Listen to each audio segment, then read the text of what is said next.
Hello மக்களேமே 5ஆம் தேதியோட சலங்கிலி promo review தான் பார்க்க போகிறோம். உங்களுக்கு என்னோட ரிவ்யூ பிடிச்சிருந்தா சீரியல் குடியை மறக்காம சப்ஸ்கிரைப் பண்ணிக்கோங்க. இதில் பூமியும் சாரதாவும் வந்து கேபியை பார்க்கறதுக்காண்டி வெளியே ஓடி வராங்க. வாசல்ல பார்த்தா பெரிய ட்விஸ்ட். ககன் வந்து கார் எடுத்துட்டு வந்து வெளியே நிற்கிறாரு. உடனே வந்துட்டு எங்க போறீங்க அப்படின்னு கேட்கிறாரு ககன். ஐயோ அடுத்து பூமி சொல்றாங்க, நம்ம மேல டவுட் வந்துச்சுன்னு நினைக்கிறேன், அதுக்காக தான் நம்மளை ஃபாலோ பண்ணிட்டு வந்திருக்காங்க.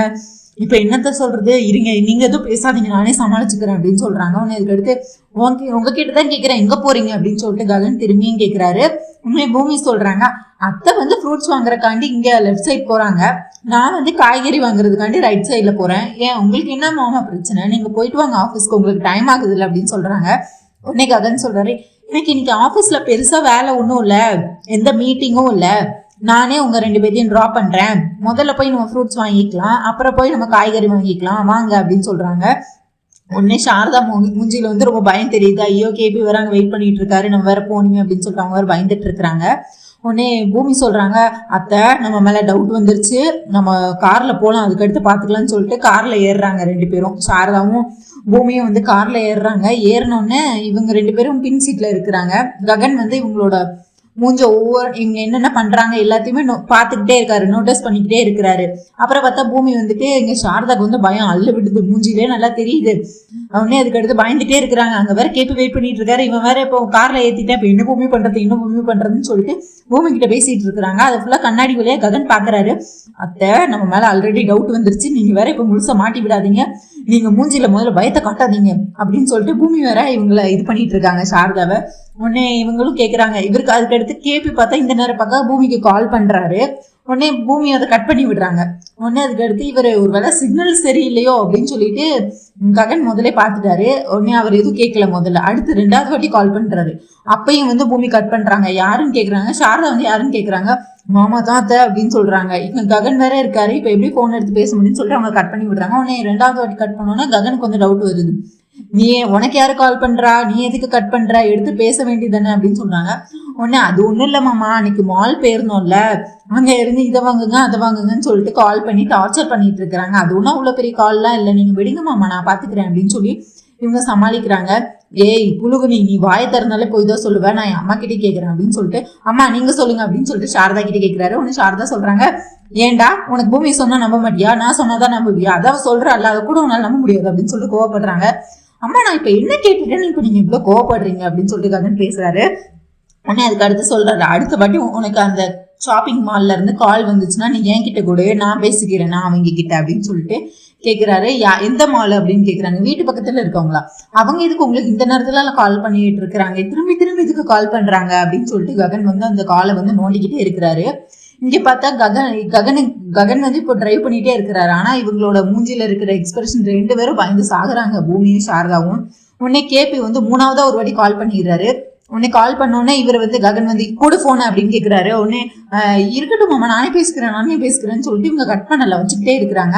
உடனே அதுக்கு அடுத்து ககன் வந்து பூமிக்கில இருந்து போனை பிடிங்கிட்டாரு. உடனே பிடிங்கி ஹலோ யாரு அப்படின்னு கேட்கறாங்க, என்ன வேணும் உங்களுக்கு அப்படின்னு கேட்கறாங்க. உடனே கிருஷ்ணபிரசாத் வந்து ஹலோ சொல்லல, ககன் பேசுறணும்னா அடுத்த செகண்டே கட் பண்ணிட்டாரு. உடனே ககன் வந்து இவன் யார், இவன் எதுக்கு நான் ஒரு வார்த்தை கூட பேசாம உடனே கட் பண்றான், அவன் ஷாப்பிங் மால் தானே சொன்னீங்க, அவன் எதுக்கு கட் பண்றான் அப்படின்னு சொல்லிட்டு திருப்பி பூமியை கேட்டுட்டு இருக்காங்க. உடனே பூமி வந்து சமாளிக்கிறாங்க, நீங்க ஹலோவே ரொம்ப போல்டா சொன்னீங்கல்ல, ரொம்ப பயமுறுத்துற மாதிரி சொன்னீங்கல்ல, அதனால பயந்து போய் கட் பண்ணியிருப்பாங்க, உங்களுக்கு எதுக்கு மாமா இதெல்லாம் தேவையில்லாம, நீங்க வண்டியை ஓட்டுங்க முதல்ல அப்படின்னு சொல்லி இவங்க வேற.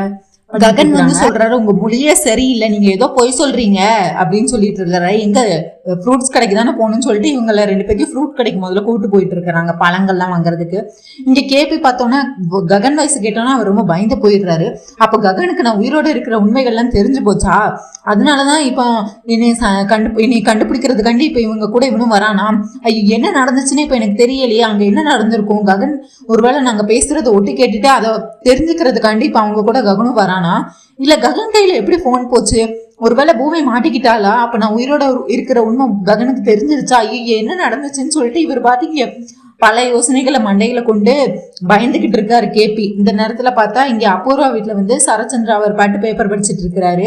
உடனே அபூர்வா வராங்க, வந்து காஃபி எல்லாம் கொடுக்குறாங்க. கொடுத்துட்டு மாமா நீங்க என்ன யோசிச்சீங்க அப்படின்னு கேக்குறாங்க. நான் என்னதை பத்தி கேக்குறா அப்புறவா? அதுதான் நைட்டு சொன்னேனே மாமா கேபியை பத்தி அப்படின்னு சொல்றேன். கேபிக்கு அந்த பிண்ட பூஜை பண்றதை பத்தி நீங்க என்ன முடிவு எடுத்திருக்கீங்க அப்படின்னு கேக்குறாங்க.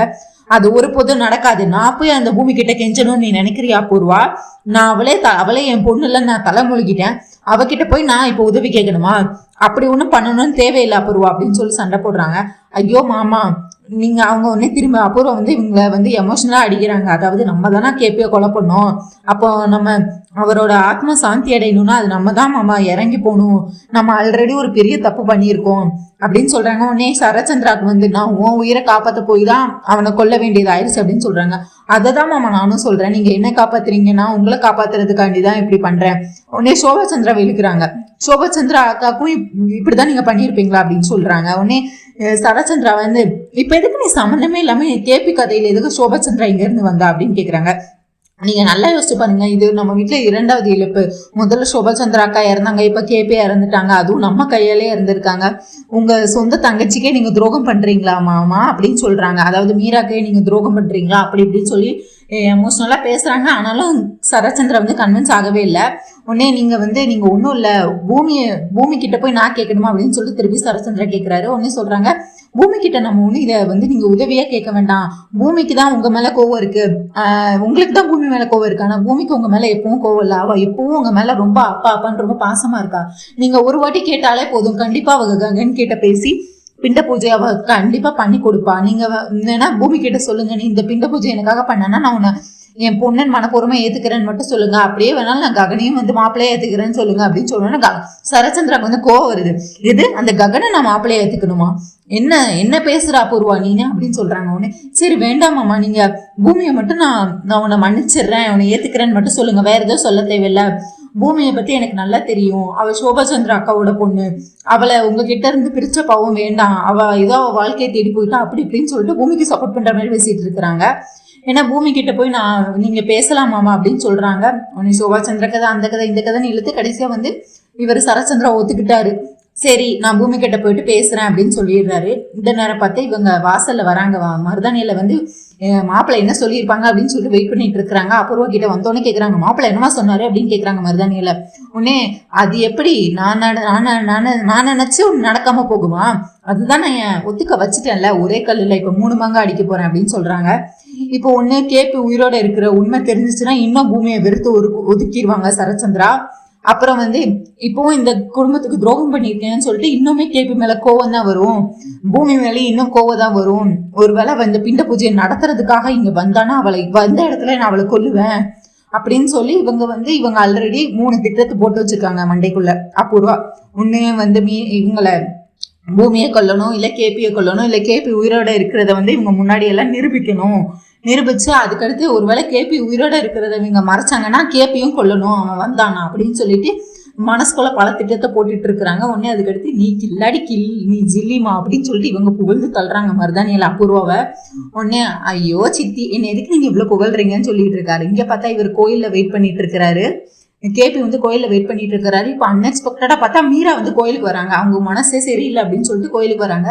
மீராவை பார்த்தோன்னா இவர் மாஸ்க் போட்டு தொப்பி போட்டு தான் இருக்கிறாரு, அதனால கண்டுபிடிக்க முடியாதுன்னு சொல்லிட்டு மீராவை ஃபாலோ பண்ணி போயிட்டே இருக்கிறாரு. அவங்களும் மீரா முதல்ல கோயில சுத்துறாங்க, கோயிலே 2-3 தடவை சுத்துறாங்க. அதுக்கடுத்து அவங்க அழுதுட்டே இருக்கிறாங்க, சோகமாவே இருக்கிறாங்க. என்னதான் இவங்க மனசுல நினைக்கிறாங்க அப்படின்னு தெரிஞ்சுக்கலாம்னு சொல்லிட்டு கேபியும் பின்னாடியே மீராவை ஃபாலோ பண்ணிட்டு பின்னாடியே போயிட்டே இருக்கிறாங்க. அதுக்கடுத்து மீராக்கு இடையில ஒரு டவுட் வருது, ஒரு நம்ம பின்னாடி கேபி வர மாதிரி இருக்கே அப்படின்னு சொல்லிட்டு அவங்க உள்ளுணர்வு சொல்லுது. திரும்பி பாக்குறாங்க. உடனே கேபி மறைஞ்சுக்கிறாரு.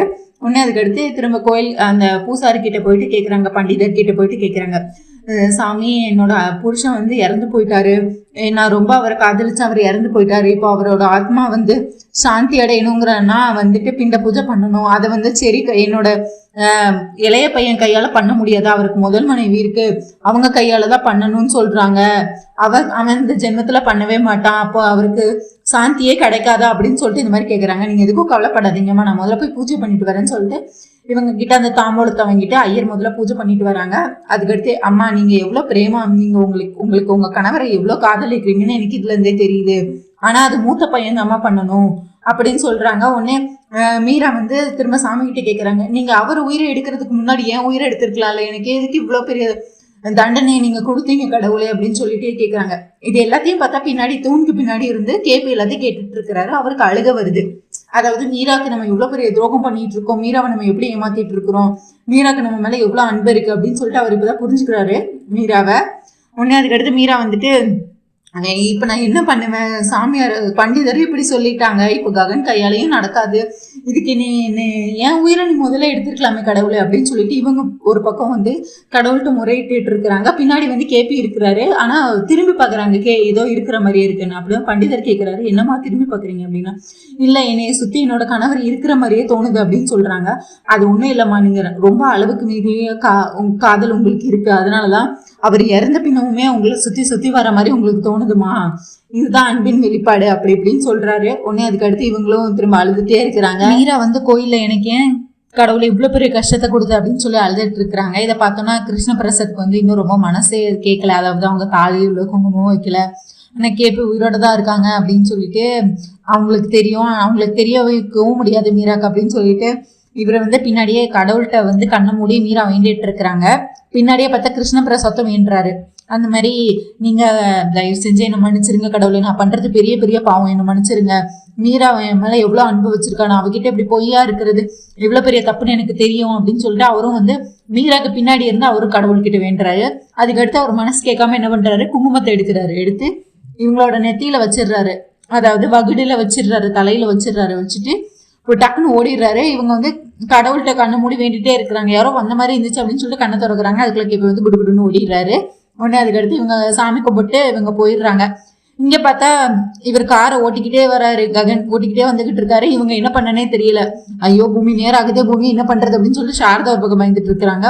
பூமி அத்தை ஏதாவது ஒரு ஐடியா கிடைக்கும், நீங்க கொஞ்சம் வெயிட் பண்ணுங்க, எனக்கு நீங்க வேற படப்படன்னு பண்ணாதீங்க அப்படின்னு சொல்லி இவங்க வெயிட் பண்ணிட்டே இருக்கிறாங்க. அதுக்கடுத்து இவரும் ககன் எல்லாத்தையுமே பார்த்துட்டே இருக்கிறாரு.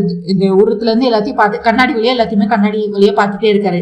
இவங்க பேசுறது, இவங்க நடவடிக்கை, இவங்க அவங்க மூஞ்சியில காட்டி கொடுக்குறாங்க. ரெண்டு பேரும் ஏதோ திருட்டுத்தனம் பண்றேன் அப்படிங்கிறத சாரதாவும் காட்டி கொடுக்குறாங்க, பூமியும் காட்டி கொடுக்குறாங்க. உடனே இவங்க கண்டுபிடிக்கணும், இவங்க இன்னைக்கு என்ன பண்றாங்க நான் கண்டுபிடிக்கிறேன் அப்படின்னு சொல்லிட்டு பூமி நீ ஏதோ தப்பு பண்றல அதை கண்டுபிடிக்கிறேன் அப்படின்னு சொல்லிட்டு ககனும் ரொம்ப நீங்க எங்க போகணும்னு சொல்லுங்க, நாங்களே உன்னை விடுறேன் அப்படின்னு சொல்லிட்டு இவர் காரை நிப்பாட்டவே இல்லை. அவர் பாட்டு ஓடிக்கிட்டே இருக்கிறாரு.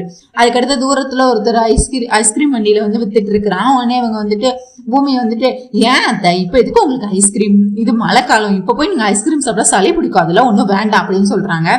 உடனே ஏன் பூமி சாப்பிடணும்னு தோணுச்சுன்னா சாப்பிடணும், எப்பவும் தான் மழை பெய்யும், அதுக்காண்டி என்னைக்கோ ஒரு நாள் தானே ஆசைப்படுறேன் அப்படின்னு சொல்லிட்டு சாரதாவும் பூமிக்கு ஏற்ற மாதிரி போய் சொல்லிட்டு இருக்கிறாங்க.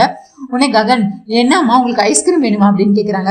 ஆமாடா ஐஸ்கிரீம் சாப்பிடணும் போல இருக்குடா அப்படின்னு சொல்றாங்க. உடனே ககன் சொல்றாரு, அம்மா நீங்க ஐஸ்கிரீமே சாப்பிட மாட்டீங்களே, அதுவும் இந்த மாதிரி நேரத்துல நீங்க நைட்டு தானே சாப்பிடுவீங்க, இப்ப சாப்பிடவே மாட்டீங்களா, அதுவும் நீங்க எப்பவுமே ஐஸ்கிரீம்லாம் சாப்பிட ஆரம்பிச்சிங்க அப்படின்னு கேட்குறான். ஏன்டா இந்த வயசுல சாப்பிடக்கூடாதுன்னு ஏதாவது இருக்கா என்ன, எனக்கு இப்போ ஐஸ்கிரீம் சாப்பிடணும்னு தோணுச்சு, அதனால பூமி கிட்ட சொன்னேன். ஏன் எப்பயுமே ஒருத்தங்க சாப்பிடாமலே தான் இருக்கணுமா, என்னைக்காச்சும் ஒரு நாள் சாப்பிடணும்னு தோணக்கூடாது அப்படின்னு சொல்லிட்டு இவங்களும் ககன் கிட்ட திரும்ப சண்டை போட்டுருக்காங்க. ஐயோ அம்மா அதெல்லாம் ஒன்றும் இல்லை, சரி இருங்க நான் உங்களுக்கு வாங்கிட்டு வரேன் அப்படின்னு சொல்லிட்டு காரை ஒரு ஓரமா நிப்பாட்டிட்டு இவர் கொஞ்சம் தூரம் நடந்து போய் வாங்கிட்டு வர்றாரு. உடனே கொடுக்குடுன்னு இவங்க ரெண்டு பேரும் இறங்குறாங்க, காரை விட்டு இறங்குறாங்க. பூமியும் சாரதாவும் இறங்கிட்டு ஐயோ பூமி இப்ப என்னமா பண்றது அப்படின்னு சொல்லிட்டு சாரதா வந்து பூமிக்கிட்டே கேட்டுட்டு இருக்காங்க. அத்தை நீங்க பயப்படாதீங்க, இங்க கிடைச்ச அந்த 2 நிமிஷத்துல நம்ம ஏதாவது பண்ணணும், என்ன பண்ணலாம்னு யோசிச்சுக்கிட்டே இருக்கிறாங்க. இப்ப நம்ம ஏதாவது பண்ணி இங்க இருந்து தப்பிக்கணும் அப்படின்னு சொல்றாங்க. அவங்க அந்த இடத்துல இருந்து ஓடி இருந்தா கண்டிப்பா ககனுக்கு வந்து டவுட் வந்து இவங்களை ஃபாலோ பண்ணிட்டு போயிடுவாரு. ஐயோ என்ன பண்றதுன்னு யோசிச்சுக்கிட்டே இருக்கிறாங்க. அதுக்கடுத்து பூமி வந்து அவங்க தலையில இருந்து கேர் பண்ணி எடுக்கிறாங்க. எடுத்து ஏரெல்லாம் புடுங்கி, ஒரு டயர்ல மட்டும் ஏரெல்லாம் புடுங்கி விடுறாங்க. உடனே ககன் வந்து கொஞ்சம் தூரம் நடந்து போய் ஐஸ்கிரீம் வாங்கிட்டு இருக்கிறாரு. உடனே அதுக்கடுத்து ஒரு பூமி எந்திரிமா ககன் வந்துட போறோம் அப்படின்னு சொல்லிட்டு சாரதா வரை இங்க பூமி வந்து பயமுறுத்திட்டு இருக்கிறாங்க. ஐயோ அத்தை வெயிட் பண்ணுங்க அப்படின்னு சொல்லிட்டு அந்த ஃப்ரண்ட் டயர்ல இருக்கிற அம்புட்டி ஏரையும் வந்து இறக்கி விட்டுறாங்க. அதாவது அவங்க கேர் பண்ணி வச்சு ஃபுல்லாத்தையும் இறக்கி விட்டுறாங்க. உடனே ஐயோ பூமி எந்திரிமா ககன் வரான் அப்படின்னு சொல்லிட்டு இவங்க வேற பயங்கட்டிட்டே இருக்கிறாங்க. அதுக்கடுத்து மொத்தமா புடுங்கி விட்டுட்டாங்க. அதுக்கடுத்து ககன் வந்து சாக்லேட் ஃபிளேவர் ஐஸ்கிரீம் ஓகேவா இல்ல வெண்ணிலா வேணுமான்னு சொல்லிட்டு அங்க இருந்து தூரத்துல இருந்து கேட்டுட்டு இருக்காரு. கரெக்டா 2 வாங்கிட்டு வராரு. பூமிக்கு வாங்காம சாரதாக்கும் ககனுக்கு மட்டும் வாங்கிட்டு ககன் வந்துட்டு இருக்காரு. உடனே வந்துட்டு அம்மா கையில முதல்ல ஐஸ்கிரீம் கொடுக்குறாங்க. அம்மா உங்களுக்கு சாக்லேட் ஃபிளேவர் ஓகே தானே அப்படின்னு சொல்லிட்டு கொடுக்குறாரு. உடனே அதுக்கு அடுத்து எனக்கு இல்லையா மாமா அப்படின்னு கேட்டுட்டு இருக்காங்க. உனக்கெல்லாம் ஒன்றும் கிடையாது அப்படின்னு சொல்லிட்டு காருக்குள்ள ஏறிக்கு வர்றாங்க. உடனே பூமியும் கடகடன்னு கார்ல ஏறுறாங்க, சாரதாவும் ஏறுறாங்க. அதுக்கடுத்து காரை எடுக்கிறாரு, நகலவே மாட்டேங்குது காரு. அவங்க தான் ஃபுல் ஏறி பிடிங்கி விட்டாங்களே, அப்புறம் எங்க கார் போக. உடனே அதுக்கு அடுத்து அவர் இறங்கி பாக்குறாரு, ஃபுல்லா ஏர் போயிருக்கு. பூமி, இதுக்கு நீ தானே காரணம், இவ்வளவு நேரம் நல்லா ஓடிட்டு இருந்த கார் இப்ப எப்படி ஓடாம இருக்கும், நீ ஏதாவது பண்ணியா, இல்ல இந்த தயத்தக்க தான் காரணம் எனக்கு தெரியும் அப்படின்னு சொல்லிட்டு இவர் பூமி மேல பழி போடுறாரு. பாருங்க அத்தை, உங்க பையன் எனக்கு என்ன நடந்தாலும் அதுக்கு நான் தான் காரணம் அப்படின்னு சொல்லிட்டு இருக்கிறாங்க. அன்னை சாரதா சொல்றாங்க, டே உனக்கு எப்ப பார்த்தாலும் அவகிட்ட ஏதாவது சண்டை போடுறதே உனக்கு வேலையாடா, அவ என்ன பண்ணா, இப்போ அவ என் கூட தானே இங்க இருந்தா, உன் கார்ல பிரச்சனை கேர் இல்லைன்னா நீ முதல்ல கார் எடுக்கும் போதே பாத்துட்டு வந்துருக்கணும், இங்க நடு ரோட்ல இருந்து 2 பேரும் சண்டை போட்டுட்டு இருப்பீங்களான்னு சாரதா 2 பேரையும் திட்டுற மாதிரி பண்ணிட்டு இருக்கிறாங்க. உடனே ககனுக்கு புரியவே இல்லை. பூமி போய் சொல்லாத, நீதான் இதுக்கு காரணம், இவ்வளவு நேரம் நல்லா ஓடிட்டு இருந்த காரு அது எப்படி ஒரு டயர்ல மட்டும் 50 நேரம் போகும், இதுல நீதான் ஏதோ பண்ணிருக்க, உண்மையை சொல்லு அப்படின்னு சொல்லிட்டு இருக்காங்க. உடனே இதுக்கு அடுத்து, ஐயோ மாமா போங்க, உங்களால எங்களுக்கு எங்க நேரம் தான் வீணா போகுது அப்படின்னு சொல்ற இவங்க ககன் கிட்ட பேசிக்கிட்டே இருக்கும்போது ஒரு ஆட்டோ வருது. ஐயோ ஆட்டோ நின்று அப்படின்னு சொல்லிட்டு சாரதாவும் பூமியும் அந்த ஆட்டோக்குள்ள ஏறி வர்றாங்க. நீ எப்படியோ வீட்டுக்கு போ, நாங்க போறோம் அப்படின்னு சொல்லிட்டு இவங்க ஆட்டோல வந்துட்டு இருக்கிறாங்க. உடனே ககனுக்கு கோவம் வருது. அவர் காரை எட்டி உதைக்கிறாரு. எங்கதான் போறாங்க இவங்க அப்படின்னு சொல்லிட்டு இவங்க உடனே சாரதா ஆட்டோக்குள்ள ஏறிட்டு, எப்படியோமா நல்ல வேலை நம்ம தப்பிச்சிட்டோம், அங்க வேற அவர் இருக்காரா என்னன்னு தெரியலையே, என்னாச்சோ தெரியல, எப்படியோ நம்ம லாஸ்ட் மினிட்ல நம்ம தப்பிச்சிட்டோம் அப்படின்னு சொல்லிட்டு இவங்க ரொம்ப சந்தோஷமா இருக்கிறாங்க. இதுக்கடுத்து கேபியை இவங்க மீட் பண்ணாங்களா, இல்ல மீரா இவங்க 3 பேர்த்தையும் ஒன்னா பார்த்தாங்களா, இதுக்கடுத்து என்ன நடந்துச்சுங்கிறத நம்ம பார்ட் 2 வீடியோல பார்க்கலாம். பார்ட் 2 வீடியோ 5:30 மணிக்கு இனிமேல் போடுவேன். ஸோ மறக்காம பாருங்க. மறக்காம நம்ம சேனல் சீரியல் வீடியோவை சப்ஸ்கிரைப் பண்ணிக்கோங்க, லைக் பண்ணுங்க, ஷேர் பண்ணுங்க. உங்களுக்கு இந்த வீடியோ ரொம்ப பிடிச்சிருந்தா ஹை பட்டனையும் தட்டி விடுங்க. தேங்க்யூ மக்களே, நன்றி, நாளை சந்திப்போம், பை.